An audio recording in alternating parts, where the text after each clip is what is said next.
Welcome back to the channel over at the Junkyard, and what I'm doing here today is grabbing all the stuff that I need to make the subframe for the Charger. So what I'm going to do is actually grab the old subframe from the Trackhawk. As you guys saw in the previous videos, this thing was in a fire, but it's going to help me out with making the jig so I could add all these locations to mount the diff, to mount the Trackhawk power steering, electric power steering rack, the lower control arms, and all the locations that I need. So the one thing I'm gonna try to keep on the Charger, actually we could go inside and check out the subframe that's in the Magnum, but what I'm trying to do is keep the mounting locations for the engine mounts. So I'm trying to keep those the same and then just add the rest of the stuff. So the power steering rack on the Trackhawk just kind of turns 90 degrees, and then the diff mounts pretty much up to it. That electric module right there is, I think it's on the bottom or something, or maybe on the front, and then it's pretty much all the same. So I need to take that, then we could go to the body shop, pull the subframe that's in the Charger out, and I have all the new knuckles and everything for the Trackhawk, the new lower control arms. I have new upper control arms. Just want to give a shout out. I'm working with Black Ops Auto Works. Put a link in the description for them. They sent me the upper control arms for a Trackhawk. These are billet upper control arms, adjustable, exactly what I needed. The quality is just spot on. I mean, these things are awesome. So I'm glad they sent these. We'll throw these on in this video. Also, the same company is also AAD Performance, so you can get them on either website. Both websites will be in the description.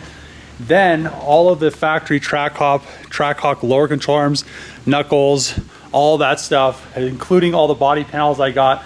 I'm working with Mopar Online Parts. Link for them will also be in the description. The parts that they sell are cheaper than you can find at any of your Dodge dealerships locally, so check them out. Very good deals. I got pretty much everything that I needed, and the price on it was very, very reasonable. So let's throw all this stuff on there, and you know, this is a little bit before you guys are going to see it, so this is in the future. Let's get this subframe thrown in the truck, get all those other parts thrown in the truck. Pretty much everything that we need. I'll have to bring 2 Trackhawk wheels, because now the bolt pattern for the Charger is going to be, instead of 5x115, it's going to be Trackhawk bolt pattern, which I think is 5x127. And then after that, pretty much once I get all this fabbed up, I could throw the calipers on there to see what they're going to look like. Just kind of bolt them up and kind of go from there. But yeah, let's throw all this stuff in the back of my truck and head back over to the body shop. Back over at the body shop, was able to move the Charger back over here instead of being halfway in the booth. Also, Josh helped me get the subframe out of the back of my truck.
do whatever you want. I'll settle for nothing, as long as we can keep the fire. Trackhawk subframe is now stripped down, and I have the Charger subframe out of the car with the spindles off of it. I left the control arms on it. The reason I want to go Trackhawk suspension, this is an issue with the Mustangs, and I think it's an issue with the Challengers and Chargers. There's two lower control arms, and when you're drifting or sideways and you try transition, they always want to, I think they want to fight each other. So on the Trackhawk, it has a single control arm with a single pickup point, and I just want to go to that setup. So I need to start figuring out what exactly, or where I can get this centered off of. And I think the best spot is a steering rack because it's round on both of them. And you can see they're quite a bit different. So they're different and they're not. They just look very different. So this one looks like the steering rack is super far forward, and this one looks like the steering rack is super far back. But if you look at where the suspension pickup points are, the steering rack is always going to be in the same location. So on the Trackhawk, the subframe just starts further back and goes further back because of the transfer case.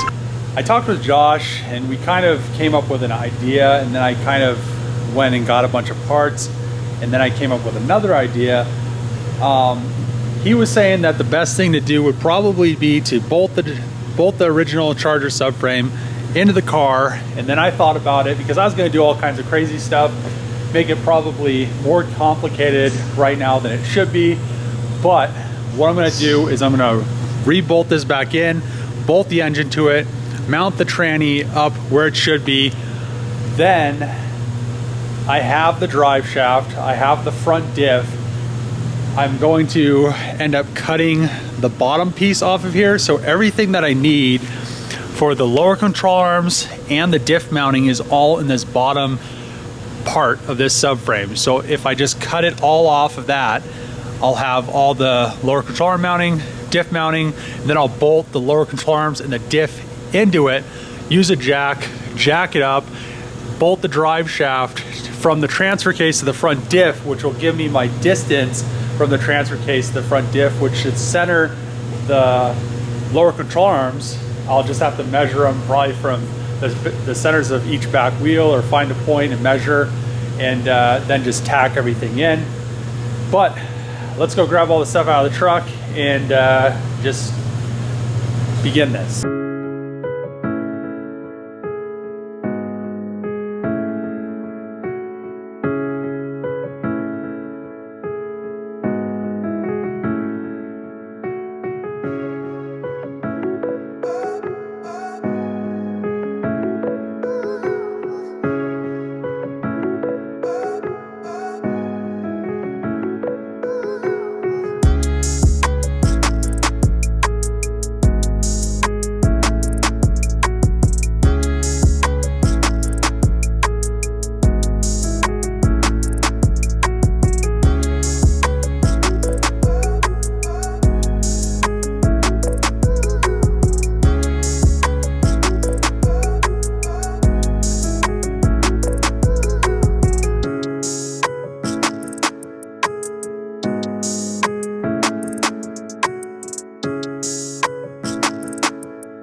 brought everything in for the Trackhawk stuff. So these are the Black Ops AutoWorks upper control arms for Trackhawk, as well as AAD Performance.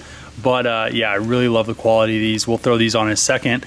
And then the Trackhawk knuckle lower control arm. On this one over here, I have the new, or it's not a new spindle, it's one of the ones off the burnt car. And then I have the front diff from a Trackhawk. This one kind of, I have another diff, I might use it from the SRT8, they're the same diff, but this one looks like it got a little bit more damaged than the other one. I also have that drive shaft, so I'm gonna start actually cutting this thing up. I rebolted the subframe with this Trackhawk 6.2 in it in the transmission with the transfer case. I'll probably have to end up cutting the floor up a little bit more so I can get this drive shaft to bolt in, but I need to, I really don't need to cut this out, but I'll start cutting stuff out. The back part of the subframe I'm really gonna have to cut out. I need to remove all of these factory arms. I need to get this whole mount removed because that's where the axle and the diff's gonna come out. This mount up here I don't need anymore, and I need to start cutting that subframe up over there so I can mount that diff in there. So I'm pretty much gonna call that a night. I was able to get the Trackhawk subframe all cut up. I used the plasma cutter. I'm glad I got that thing. I think I bought it 11 years ago, and ever since it's always helped me out. But it helped tremendously cutting around the welds on both subframes, getting them separated from all the pieces that I didn't need. And I still haven't welded this up yet. I need to measure some things before I give it the final welds, or I want to tack it. The idea is to tack it, then I'm going to go over, I'm going to put some good tacks on it. Then I'll take it down to alignment shop and make sure everything is even, make sure the caster isn't all the way off, or everything is centered. Don't want any crazy angles, and I don't want to weld it all together and then it's not alignable. So another thing that I want to do is I need to still bring the diff and the lower control arms up about 5 inches. So right now it kind of looks like they have an angle on them, but there's still quite a bit of room under the oil pan. And I may also, I'm not sure, I'm gonna see about going dry sump with this. I may end up just building it for dry sump, just because, dry sump, high horsepower engines and dry sumps love each other. So yeah, I may end up just dry sumping this 426. Well, once I build it, it's gonna be a 426, but then I will have a more shallow oil pan, and I can also push that diff up there quite a bit more. The diff is actually sitting a little bit further back, so I'm pretty sure these are the provisions for where the all-wheel drive axles come out for the Charger in the first place. So I think I just need to push the diff a little bit further forward. How I really ended up centering this was I have the drive shaft bolted in. I ended up cutting the floor just a little bit more. So now the drive shaft fits, the diff's in there. I'm going to end up using the power steering rack from the Trackhawk. And once I get this subframe all the way together, I want to make a jig out of it and then go 100% chromoly. Then that'll give me a lot more room. So I want to twin turbo this, but the issue is, well, it's not that big of an issue. Most of the turbo kits mount the turbos down here, which the drive shaft's there. It doesn't really matter, but I was thinking I can mount the turbos up here. If I made a chromoly subframe, I could actually make this V or U or whatever you want to call it just go straight. Then I can make some engine mounts with some poly bushings in it, and I could have a piece of the chromoly tubing come up, have the poly bushing, and then have a plate up here with another piece of chromoly. So then it'll just be an inch and a half or 2 inches or whatever tubing I use, and then it'll be a lot more room around everything. So that is probably what's going to happen, because this thing, it'll work, but at the end of the day, I'm going to use it to roll the car around once I get it all back together and all this stuff tacked and welded in, and then I take it to the alignment shop and verify that it is going to align and nothing is, I don't have any caster or camber or any of those issues. So another thing, I use those brand new Trackhawk knuckles, lower control arms from Mopar Online Parts. I don't have any Trackhawk struts, so I need to find a set of 18 up electronically dampened Trackhawk struts. I'm gonna get lowering springs for those, but I don't have any. All mine were bad. I think I have 4 rear ones, but I'd rather just get a set of good ones and then just kind of go from there. But yeah, this is kind of putting it at a weird height also. So I wanna pretty much just have the car 1 inch lower than a factory wide body Charger Hellcat. I really don't like slamming my stuff, especially I don't want some crazy axle angles. And the reason I am pushing the diff up even more, I just have to cut some more and it's getting pretty late. So I'm really happy that all of this stuff is in there. It's centered. I have the Black Ops AutoWorks / AAD Performance upper control arms. Those things are beautiful. One thing is the Trackhawk, the bushing is the bushing is thinner, so I'm gonna have to make some spacers to slip in there. But you know, that's not their fault. That's because this is a Charger, and we're putting Trackhawk stuff in a Charger. So these things, billet control arms, are amazing, and you know, I'm glad that all of this stuff is working out. Just have to pretty much measure a bunch, get that diff quite a bit higher. I think 5 inches higher will make the lower control arm and the diff, and the lower control arm, the axle angles, really nice. I'm still using that SXT strut.